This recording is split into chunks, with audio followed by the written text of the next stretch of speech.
siling matinud-ano maayo sa matapos sa Lord God. Lord, we ask for your guidance, your Holy Spirit, masabta namin Ginoo ang ilanong pulong, na kini Ginoo maghahatag kadasi ug pagpahinumdum, kanang Ginoo ang mong comfort, na anong dito aning sa present. This is our prayer na may dinong Jesus, Savior and King. So, ano kagabi yun, ang title na i-share sa ito The Comfort of God's Eternal House. So, makita nato sa 2 Corinthians 5:1-5. So, kaning nga kamatuoran, magpahinumdum sa ato ang Dios naghatag o permanent heavenly dwelling. So, in short, balay nga permanent yun na, which is ang langit. Ang kinabuhi sa ato tapos sa temporary lang kini. Nagapuyo ta sa mga balay nga daga madaot, gulang din siya. Napo na itong lawas sa dili kita magpabilin nga youth kundi magkatiguan kita.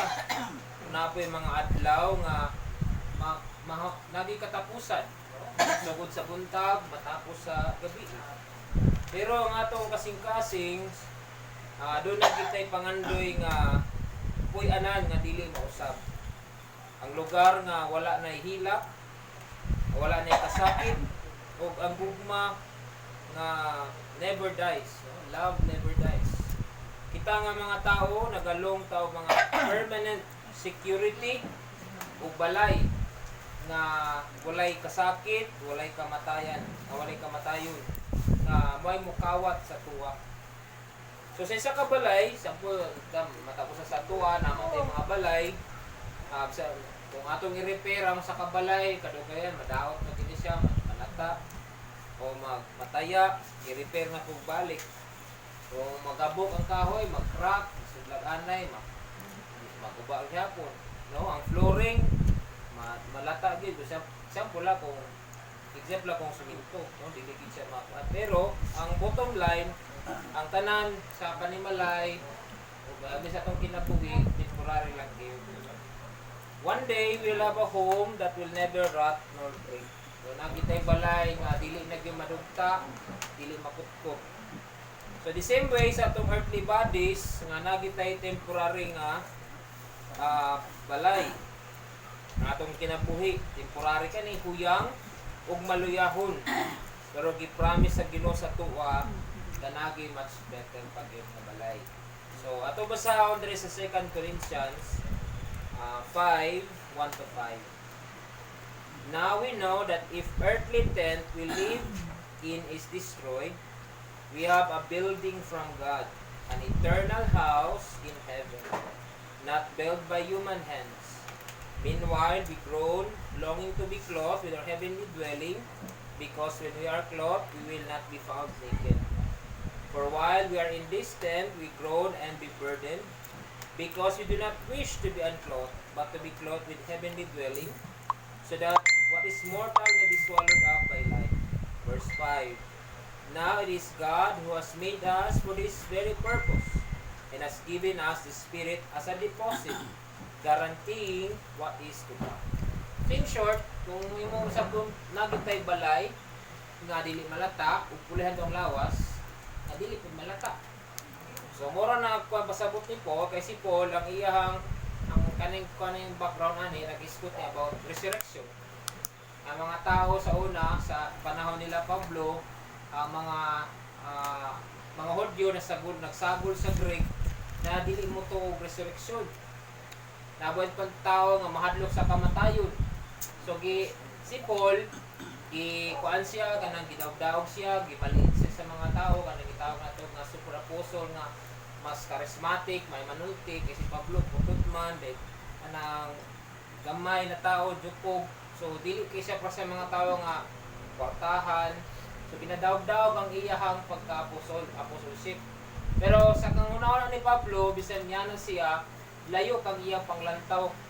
Kay bisan din na ginadawdaog sa mga tao pero yung eternal nga perspective layo kayo. So mo na yung ipasabot niya nga bisan mag-groaning ta natay mga sakit, mga ban pa ang atong unanaon nga nay giandam ang Dios nga balay nga dili madugta. So ako basahon dire before ta mo proceed no naigi ko ni Paul nga there is a chapter 4, 2 Corinthians chapter 4 verse 16 to 18. Mao kini ang musugod sa chapter 5 verse 1. Simo ningon ni dire oh. Mao ka na ang hinungdan nga wala kami magmaluya sa pag-alagad sa Dios. Bisan kining among mga lawas nag-anam nagkaluya, among espiritu nagapadayon sa pagligom matag adlaw. Ang mga kalisdanan nga among giantos dinhi sa kalibutan dili bugat ug lumalakaw na. Ug tungod sa among mga pag-antos may nindot kayo nga balos nga gitagana ang Dios kanamo. Ug kini walay katapusan ug kini dili gayud matupungan. Kay wala na mo ipalabi ang butang nga among makita dinhi sa kalibutan. Ang dili gipalabi namo ang mga butang nga dili makita. Kaya mga butang nga makita lumalabay lang. Apan ang butang nga dili makita bulungtad sa walay katapusan. So mao nang gikuha ni Paul nga wala siya naglantaw sa kalibutan. Naglantaw siya sa nagiandam sa Dios nga dili malata nga lawas kung ang balay nga dili maguba. So mao na ang katatagag pagtagad karon. So pangutana sa tuwa ni kagabion, why can God's eternal house give us comfort today? Nganong makahatag man na sa atong comfort ning God's eternal house? Number 1, because you have a home prepared in heaven. Dati ano? So naigiandam na sa Dios. So kung ang tao nga mahadlok kumatay, kay wa siya kabalo nga nadig-andam nga balay dito sa langit, no? May nabalik-balik sa mga bata, di gina ko na malimtan ang balay ko sa langit, nagasidlak-silak, no? Kung balay wise silak. Pero Pasko, Christmas light. No? Pero dito, light dito kay gold pa dito, mga bato nga mahalog yun, no? So, dito sa to temporary lang gini mga sidlak-sidlak. So, pero dito sa langit, ay dito tayo nga sidlak-sidlak. So, magkahatag sa to ang masabot ko ni Paul diri nga ning 10 is kanya tong lawas, no? Iyagi illustrate niya nga tong lawas sama sa tent. Kung mag-apil tag camp, no, ma-apil man tag mga people hapit na youth camp, magdala sila tent. No, kay sila matulog, matugnawan sa padala panuhutan kay muhigda sa tent. Pero pagkamata nila, naay usa ka kuan nga bali na ka dito sa kabalay kay mas ninot dito, bugnaw, dili ka masakit, dili ka malamok. Yan pud sa Ginoo. So mo na ang nagapahatag sa to pagpahinumdom nga kani nga building from God, dili kini binuhat sa tao.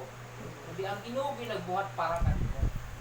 Mo tong last tong nakinumdom ko sa tong giwalin ni Pastor Brian tong kasi Tuesday ba to? Ingon niya nga sa John 14:2 nga I go to prepare a place for you. So mo ginang gusto sa Dios sa ato nga kung asa siya to after ta. So mo na maghahatag sa tuwa kita nga mga anak sa Dios maghatag kadasig sa tuwa nga nadig-andam nga balay para sa tuwa. Kita nga mga anak sa Dios dili kini tinuyo, no? Dili kini tinuyo kundi nagi purpose ni gituyo kini sa Dios na bisan namatay na ato sa kauban, transition lang kini nila dito sa balay nga dili dito daw. Ulan di sila glawan sa Dios na dili po malugta. So, kung sa tuwa mga igsuon natay mga sakit o kalisod o kagulanan atong hinumduman nga kaning nga sitwasyon ato na encounter isa lang ni ka-tent, no? Temporary lang. Kalisdanan, kasakit, kalisod, o kagulanan, temporary lang din. Kung adunay pagkawala, sama sa itong hinigugma, atong hinumduman nga nabalhin ra sila og balay nga giandam ni Lord. Dali ra kay sugod, no? Pero kay ko ni ba ikaw, Lord nga no. Pero salamat sa saad sa Ginoo nga temporary lang gid kini. Dugay mo magkita, pero rest assured na gi-promise ng Dios nga okay na sila dito. Kung ikaw mag-anto sa stress or pressure sa inyong kinabuhi, namduman nato igsoon na heaven is our true home. Heaven is our true home today. Ang kalibutan temporaryo, pero ang langit eternal. That truth alone give us comfort today. So kaning ato na experience sa kinabuhi, na kamatayon, kalisdanan, kagulanan, temporary lang ani. Kaya dito ra gid sa langit ang tanan bayad na gyud, no? Dili na ta magkalisod. Ni kaduhang observation sa 2 Corinthians 5:1-5, there is na makita sa verse 2 to 4. So mo ni kini because we have heavenly assurance that cannot fail. So nagi assurance ni gihatag sa Dios sa tuwa nga nagahandom og heavenly dwelling. Kung basahon nimo sa English, ani mabasa nimo groan or groaning, ang pasabot ani kaning kasakit, kabalaka o kaguol. Kung naay mga moments nato sa ato kinabuhi nga mosulti ta nga Ginoo, kapoy na. Di ba? Ami ana maka pangutan, makasulti mo sa Ginoo. Kapoy na kinabuhi sa imong bayad utang. Siguro makubayad ani o may kaundangan, no? So mo na siya mga groaning sa kinabuhi na dili gid to na maiwasan. Pero ang assurance na gihatag sa Ginoo sa tuwa is unshakable. Dili ka ni base sa emotion, dili ka base sa circumstance, kundi nagbase ka ni sa Ginoo nato mismo. Nga siya naghatag promise nga sigurado gyud ang iyang karakter dili mabag-o, dili ma-change. Ug ang iyang plano dili gid mapalpak. Bisan kita mga tao nagpo-promise ta sa pumayad ko sa imo sis sa semana, wa man ibayad kay mura na napitpas sa kadiyot. So ang promise ay gisulti wa na ko. Pero ang Ginoo musulti sa imo nga promise, promise gyud. No? Muna nga ang Ginoo dili gyud mo makat. Dili gyud siya mangatik sa imo. Kita pa yung mga sa Dios. Kita pa yung magkulang sa iya. So nayo sa mga igsoon kung mag-flight ta, no? Kasi may naka-try o lupan sa kanyang airplane. Airplane, no? Usually, sa garan sa tuwa, no? Airplane, no? Pag kita mag-book kita, no? Flight. So, pag nga day, kung nagkita yung flight, dili lang ang motro. Depende lang kung mag-delay, kung may mga sa climate, mag-delay yung flight. Pero kung wala, mo kinay mo schedule, makalupad ka sa lugar na mo i-book. So mo po na nga sa tong Ginoo, ang atong assurance diya nga dili gid siya outro. So ang assurance sa Ginoo sama sa angkor kanang gikon sa barko nga nagilabay nila para ba mo angkla o angkor o. So mo na imugunit sa barko or pambot ba na ano nga kuan ang Ginoo mo man atong anchor of life, no? Kung sa Hebrews nga dili kita niya mabuhay, dili ta buhian sa Dios. So sa ila kita mo buhi, pero ang Ginoo dili kita buhian. So kung ang pamilya nagkaguliyang sa kasakit, aton yung duman ang assurance sa Ginoo dili mo sa. Kung walay kasiguruhan sa atong kinabuhi, trabaho o ugma, sigurado ang langit. No? So na uban may trabaho, o kabalo kung andam ba siya ugma na ang langit andam tayo o servisyo. So kung na'y mamatay, andam kayang duran. Mudawat sa imo. Pag Ginoo andam po siya mudawat sa imo dito sa langit. Kay kabalo ta ang assurance, andam gyud para kanus. Kung naglisod ka og sabot sa nahitabo sa imong pamilya, no? Nagkagubod na namatyan, ang Ginoo natan-aw nga sa mas dako nga picture o mas dako nga iyang plan. No, mo na nga realize na ako kung sa plano sa Ginoo, particularly sa first dinago nga pasabot si plano ano. Pero ang daw nasabtan na ako sa akong pagsabot nga kasi gigamit si Bibeli sa kuha nga gimold ko gitudloan ko sa Ginoo sa iyang kinabuhi for a proper sunod na pud nga life mo, sunod na pud nga journey. So mo na nga mo po na akong gikan sa Ginoo na nagi-purpose ang tanan. So kanibod si Matias na ang purpose, no, na di na siya magka-subisod, di na magkasakit, di na mula kong gasto sa ospital. So na-purpose ang tanan. Mga mo na nga na mas plano nga bigger picture ang Ginoo nga iyang gibuhat. So heavenly is guaranteed. So we can stand firm today. So garantiya gid nagihatag sa Dios sa tuning langit na kailangan ta magbalik-on everyday kayo. Ikatulong to observe because we have the Holy Spirit as our guarantor. So mo na kanindot ang Holy Spirit. Ang Holy Spirit mo man ang gihatag sa Dios sa tuwa sa pagdawat nato kaniya disilyado ka God's proof marka sa Dios nga ikaw anak niya. So pag abot niya anak ka. Naay giandam nga future. Muna gitawag eternal life. Muna yung fourth inheritance.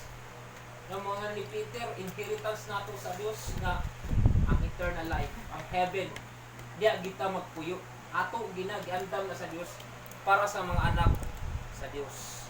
So nagpahinumdom sa atoa nga iya ta sa Dios. Dili gayud ta maginusara. Sigurado ang langit, ang atong kasakit mapuno sa kalipay. Sa panahon nga nag-antos kita, kasakit, ang Holy Spirit ang comfort ug mga hunghong o whisper sa tuwa nga naay mas maayo nga paingnan. Naay maayo nga paingnan. Pero kung wala pa kaila sa Ginoo, ay may pait nga pait sila kayo. So, kung for example, kung palit ta og balay, kinahanglan kita nga mo down, no? For example, palit ta og perfume, mo down ka. Ano? Monthly para sigurado gyud nga ako ginapaliton. Mo na ang Dios gitagatag Holy Spirit, garantiya na anak kita. Iya gid pa. So mo na maghatag sa to og dako gid assurance nga gihatag sa Dios ang Holy Spirit para ipakita sa tuwa nga seryoso siya sa iyang mga saad. So, mo na ilhanan na musulti na gani ka ingon ni Pablo sa Roma nga nanatay Espiritu sa Dios makatawag mo sa iya amahan ko sa langit. Kasabot ang Holy Spirit naga-work na sa imuha, garantiya gid na kuhaan ka sa Dios. So, when our heart is heavy because someone you love has died, the Holy Spirit strengthens the broken heart. Kung mag-ambo ka, di maglisod ka o gawas, mo pray sa Dios, na ang Holy Spirit mag-intercede para sa ato. Kung naglibog na ka sa sitwasyon, na ang Espiritu sa Dios maghatag sa imong assurance. So magpahinumdom sa tuwa, dili katapusan ng kamatayon, dili kini goodbye. Mo ingon sa ni Pastor Brian, ngunya see you again lang. See you again. So, see you again. Dagan na itong mga kauban nga mga kaiksuna na see you again na ito sila, no? Sila, Inang Titing, Inang Alsi, Merly, Inang Matias, no? See you again sila. Dito sa lang. Ang isa pa? See you soon. See you soon. Oh, see you soon. See you soon. Okay, kuhan mo day. Para na yung tino. Oh, see you soon. So, muna siya maghahatod sa tuwa nga dili ni goodbye. No? See you soon. Wala ko mahan ko day. See you soon. Nakita, wala nagkuha na sila dito. Sige na sila simba sa Ginoo. Pero kita napatay groaning, no? May kabalaka, kalisganan, iban pa. Pero ang assurance sa Dios, ang Holy Spirit yun mag-comfort sa ato. So, atong i-check atong self, kung naglakaw ka ba sa pagtuo o naglakaw ka sa kadlo? Nagkaangkla ka ba sa kasiguruduhan sa Ginoo or sa imong usapong emosyon? Nagpadala ka ba sa kalisod nga nakalimot na ka sa eternal home? Nga focus na ka din sa kalibutan, wala nakalimot na ka na ganda ng Dios. Buhi pa ba ang Holy Spirit sa imong kinabuhi karon? Nag-work pa ba? O ba sige ikaw ng Holy Spirit? Sa karong panahon ang tinuod nga pagtuo, makita dili kung ayahay ang kinabuhi. Pero kung kita nasayod nga bisan magantos kita, dili kita biyaan sa Ginoo. Mo na gisulti gyud nga nay forever sa Dios. No? Dili sa kalibutan wa ni forever. So, atong tindugan, ubarugan nato with confidence ang God's promises.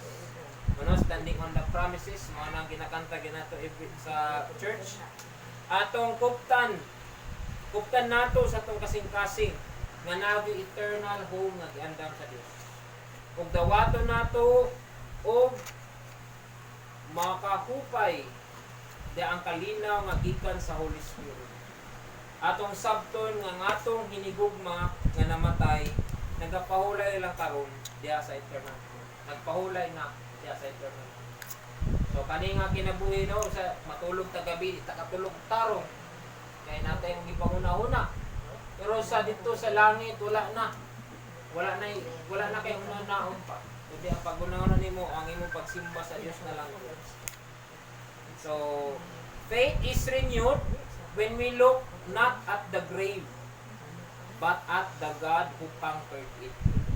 So dili ta maglantaw sa namatay, kundi naglantaw ta sa katong nakadaog sa kamatayon. Mo na sige. So mo na nga sa araw hila, dinok ka hila. Makinumdum na lang ko, pero I believe mo ginakapahupay sa ko nga ang Ginoo na sa dito. So mo na nga kani normal kita mo hila. Ang peace nga nagikan sa Ginoo nga joy mo gihatag sa tuwa nga mo kapadayon ta amin. So mga igsoon nga ni kani kamatayon dili katapusan. Dili kani kapildihan, dili kani pagkawala sa tanan. Ang kamatayon para sa usa ka anak sa Dios mao ang pagbalhin gikan sa tent aning temporary nga lawas ngadto sa eternal home. Atong mga loved ones, wala lang sila nawala, kundi simply God na naguna lang sila. Naa sila sa balay nga giandam sa tumbuhi nga Dios. Naa sila sa lugar nga walay kasakit, wala nay hilak, wala nay kanser, wala nay kahadlok. Naa sila sa presensya sa Ginoo nga mao ang ilang tinuod nga nadawat gikan sa saad sa Ginoo. Saad man na sa Dios, ila na nadawat na ang gisaad sa Dios. So kita nga nabilin, the same God who welcomed them home is the same God who will carry us through our grief. So kung idawat na sila sa Dios, gi-welcome sila, same ra pud nga Dios na may muhupay sa tuwa mga kadugan. So atong gunitan ning kamaturan, we have home prepared in heaven. We have heavenly assurance that cannot fail. We have the Holy Spirit as our guarantee. This is why God's eternal house give us comfort today. So mo kini tulo ka butaw no, natay balay sa langit, natay heavenly assurance, ug natay Holy Spirit nga pag-abot sa Dios, luwas ang buhay. No? So mo ni makata sa tuog kadasi ko. Even ako, no, sa akong pagpipirani, nakahatag ko ng kadasi nga mapadayon yun. Hindi magpabilin sa aning mingaw man, pero naman ang Ginoo. Assured na lipahin na siya dito. Kasi automatic lipahin na mo dito. Kita na dire kinabang ay gyapon na dire. Ginampuay. So, last stand. Nagampo kita. Labi ka man nga Dios, salamat Ginoo sa imong mga promises Ginoo niya kanamo. Salamat Lord sa assurance nga among balay, imong giandam kanamo Lord. Nindot id kaayo. Dili na malatari na makukuton, maguba. Salamat Lord nga through your Holy Spirit maka-comfort ka namo nga ang tanan naipaingnan nga maayo. Salamat Lord God ining kinabuhi nga samtang na kami ning kalibutan. Salamat Lord nga dili mo padyaan og pasagdan sa among adlaw-adlaw nga mga ginabuhat Lord God. Lord, give us wisdom and fill our hearts with joy and peace, Lord God, despite aning mga sitwasyon. Ikaw ro din Ginoo ang among masandigan, wala na lain pa. Salamat Lord God ning kagabion, ning gihatag kanamo. Kalaygon ni ikaw sa katapusan in the mighty name of Jesus. Amen. Amen. So, lingkod mo. Ako rating dog. So, salamat guys sa Ginoo no, sa iyang tulong na